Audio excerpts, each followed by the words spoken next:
menaruh gegametan di bantennya si anak. Di Banjar ini banyak sekali oknum yang memang bisa ngeleyak.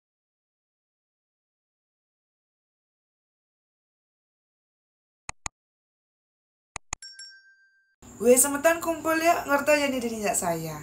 Untuk kalian yang mungkin baru bergabung di channel saya, halo perkenalkan saya Tuh Senja. Di channel ini saya akan membagikan kisah nyata yang pernah dialami langsung oleh narasumber saya. Jadi untuk semeton yang mungkin baru bergabung, boleh minta like dan juga subscribe-nya. Dan sekedar mengingatkan, semua privasi akan saya samarkan karena ini permintaan langsung dari narasumber yang bersangkutan. Jadi narasumber saya hari ini kita sebut saja namanya Bliwayan. Bliwayan dengan kedua orang tuanya ini dari kecil sudah merantau keluar Bali karena perekonomian mereka yang sangat di bawah rata-rata. Saat Bliwayan ini sudah menikah dan juga punya 2 anak laki-laki, Bliwayan dengan orang tuanya memutuskan untuk pulang ke Bali. Bliwayan ini anak ketiga dari 3 bersaudara dan kedua kakaknya ini juga sudah sukses di luar Bali ketika itu. Karena kedua orang tuanya Bliwayan ini ingin sekali pulang ke Bali dan juga menghabiskan masa tuanya di kampung halaman. Bliwayan pun memutuskan dengan kedua kakaknya pulang ke Bali, kemudian membangun rumah dan juga toko sembako di kampung kedua orang tuanya. Bliwayan ini semeton karena anak paling kecil, dia memutuskan tetap satu rumah dengan kedua orang tuanya. Dan kedua kakaknya ini membeli rumah di desa tetangga. Nah, menurut Bliwayan, desanya Bliwayan ini kalau dibilang terpencil juga tidak, kalau dibilang sangat maju juga belum. Saat Bliwayan ini di tahun 2010 pulang ke Bali, Bliwayan memutuskan untuk membangun toko sembako karena istrinya itu mengeluh semua tahun dia tidak mau cuma makan dan tidur saja ketika di Bali. Di lantai 1 semua tahun Bliwayan dan juga istrinya ini menjual sembako yang sangat lengkap, dan di lantai 2 istrinya ini membuka salon kecantikan. Bisa dibilang ya, ketika di tahun 2010 istrinya Bliwayan adalah orang pertama yang membuka salon di desanya, dan dari awal buka boom, salon istrinya Bliwayan sangat laris manis. Dan ketika itu juga ya, dari awal pindah ke kampung orang tuanya, Bliwayan dan juga keluarganya ini sangat disambut baik oleh warga di sana. Mungkin menurut Bliwayan, warga di sana tuh kayak berpikir kalau Bliwayan ini punya banyak kecer. Jadi warga di sana tuh kayak agak segan dan juga kayak agak singjuari gitu loh kepada keluarganya Bliwayan. Singkat cerita, waktu pun berlalu setelah 10 tahun Bliwayan ini tinggal di kampung halaman. Bliwayan pun mulai beradaptasi dengan semua masyarakat yang ada di sana. Kemudian, anak keduanya Bliwayan bilang kalau pacarnya ternyata sudah hamil dan meminta kepada Bliwayan agar segera dinikahkan. Dan ketika itu, Bliwayan memutuskan menikahkan putranya ini di Gria, dan resepsinya baru dilakukan di kampung halaman. Dan saat itu semua tahunnya sangat banyak orang yang datang dan juga diundang. Tapi anehnya, saat acara pernikahan putranya ini di Gria, kan banyak juga warga sekitar yang diundang ke Gria. Kok Bliwayan tuh kayak merasakan ada firasat yang tidak baik.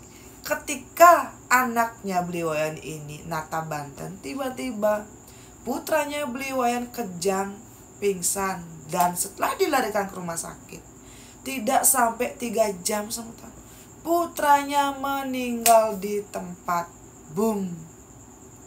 Kok kene? Ketika itu acara nata Banten pernikahan putra kedua dan juga menantunya baru saja akan dimulai. Nah, karena ini semua, istrinya Bliwayan mengalami serangan jantung, dan setelah itu istrinya Bliwayan ini terpaksa harus berada di kursi roda. Karena akibat serangan jantung ini ya, Bliwayan ini tuh kayak melihat istrinya benar-benar syok, dan juga istrinya tiba-tiba mengalami stroke ringan semeton.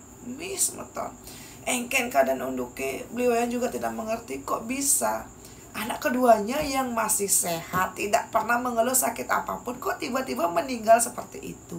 Dan setelah kepergian putra keduanya ini, mau tidak mau Bliwayan itu langsung mengambil mantunya ini, kemudian dirawat di rumah. Dan ketika itu semeton, menantunya Bliwayan ini kan sebenarnya belum sah menikah dengan putra kedua, tapi karena menantunya ini memang mengandung anak dari anak keduanya Bliwayan, mau tidak mau dia juga harus bertanggung jawab gitu loh. Nah, ketika itu sebetulnya Bliwayan dan juga keluarga besarnya sangat merasa kehilangan. Ini tuh ada apa? Kok bisa-bisanya putranya berakhir seperti itu? Ketika Abulan Pitung Dina, setelah putranya ini meninggal, seperti kepercayaan kita di Bali, kita kan biasanya akan datang ke tempat orang pintar dan bertanya, ada apa ini? Dan juga kayak mencari tahu, apakah ada sesuatu yang ingin diminta oleh si orang yang sudah meninggal ketika itu. Entah semeton percaya atau tidak, tapi menurut Beli Wayan, putra keduanya ini menangis dan juga bilang, ini belum waktunya semeton.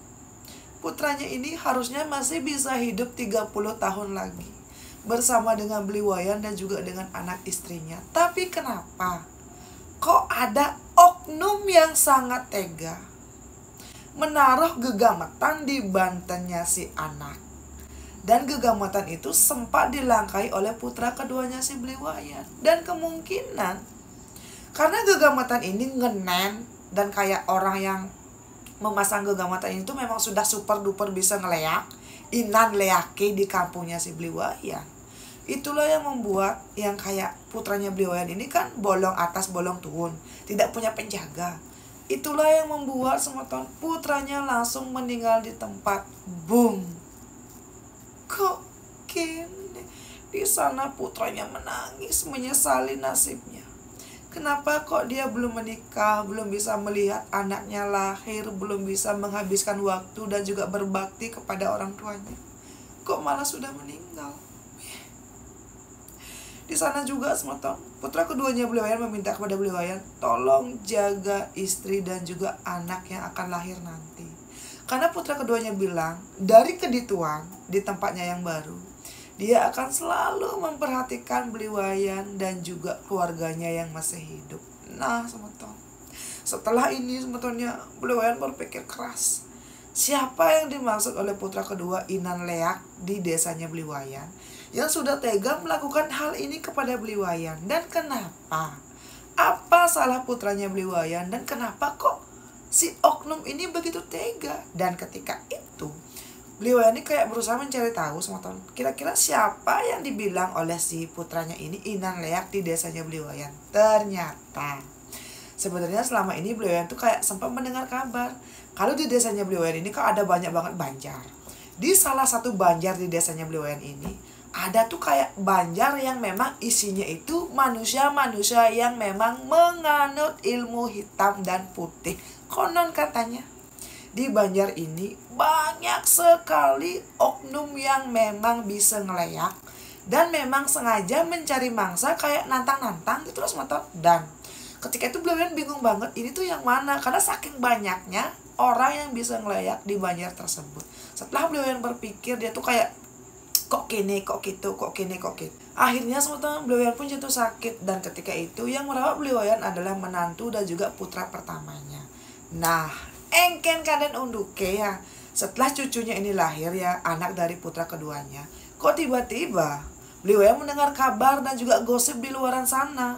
Sepertinya putra pertamanya Beli Wayan ini dengan menantu keduanya ini pernah dilihat oleh warga desa mencari penginapan, dan itu tuh benar-benar nyata dilihat oleh salah satu warga desa yang kebetulan lewat di suatu tempat. Boom. Kok kini yang waktu itu semeton putra pertamanya ini tinggal satu atap dengan Beli Wayan, istri dan juga menantu keduanya.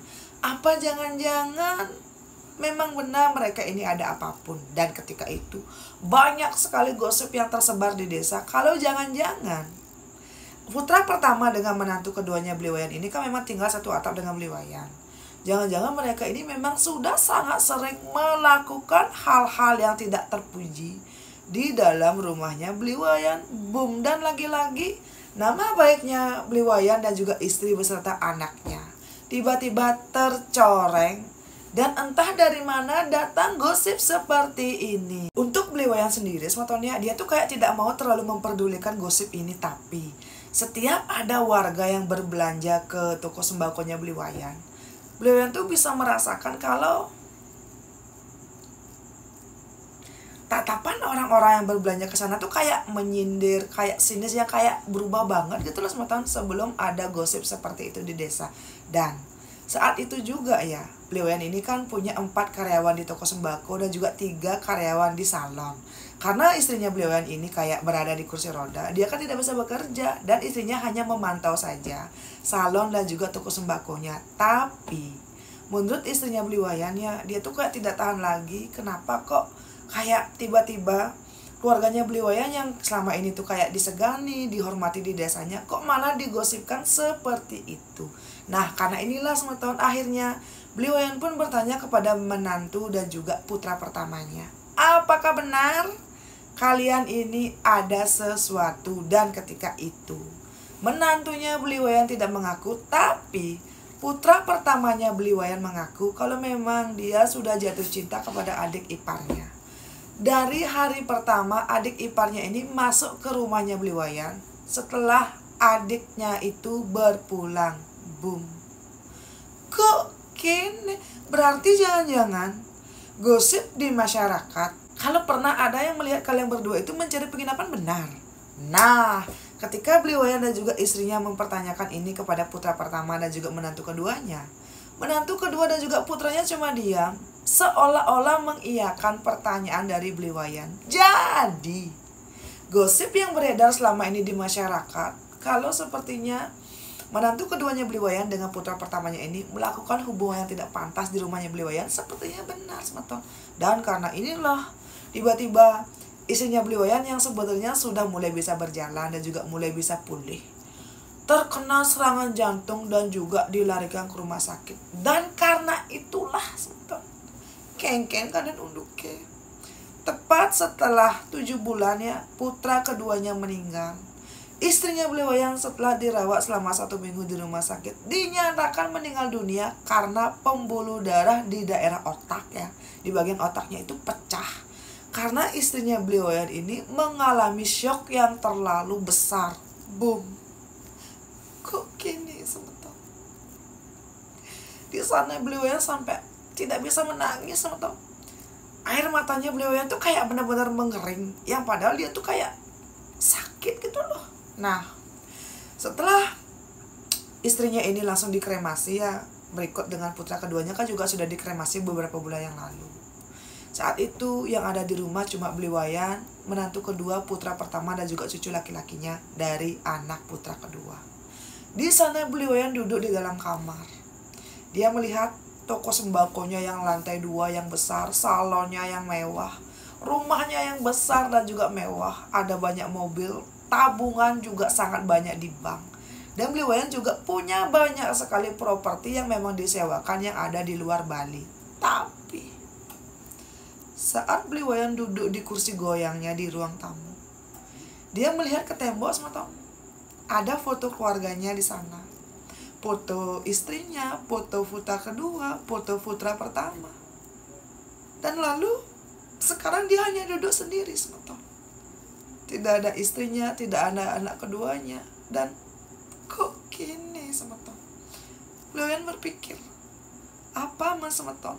Artinya semua kekayaan ini, rumah besar ini, kalau orang-orang yang dia cintai sudah tidak ada. Dan kenapa? Hanya dalam waktu 7 bulan saja Tuhan mengambil orang-orang yang paling disayangi oleh Bliwayan. Di sana Bliwayan hanya bisa menangis, meratapi kenapa kok Tuhan seperti ini kepada dia.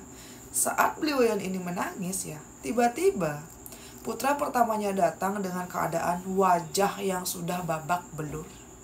Dan saat itu Bliwayan kaget dong, ini kenapa? Kamu kenapa gitu loh. Waktu itu memang orang tuanya Bliwayan ada di rumahnya Bliwayan untuk mendampingi Bliwayan beserta dengan anggota keluarga dekat yang lain. Dan saat itu ya semua keluarga tuh kayak kaget, ini kenapa kok putra pertamanya Bliwayan kayak dalam keadaan babak belur. Ternyata putranya bilang, tadi dia itu baru saja dikeroyok oleh anak kepala desa karena dituduh sudah berselingkuh dengan menantu kepala desa yang ada di desanya Bliwayan. Boom. Kok gini sebentar?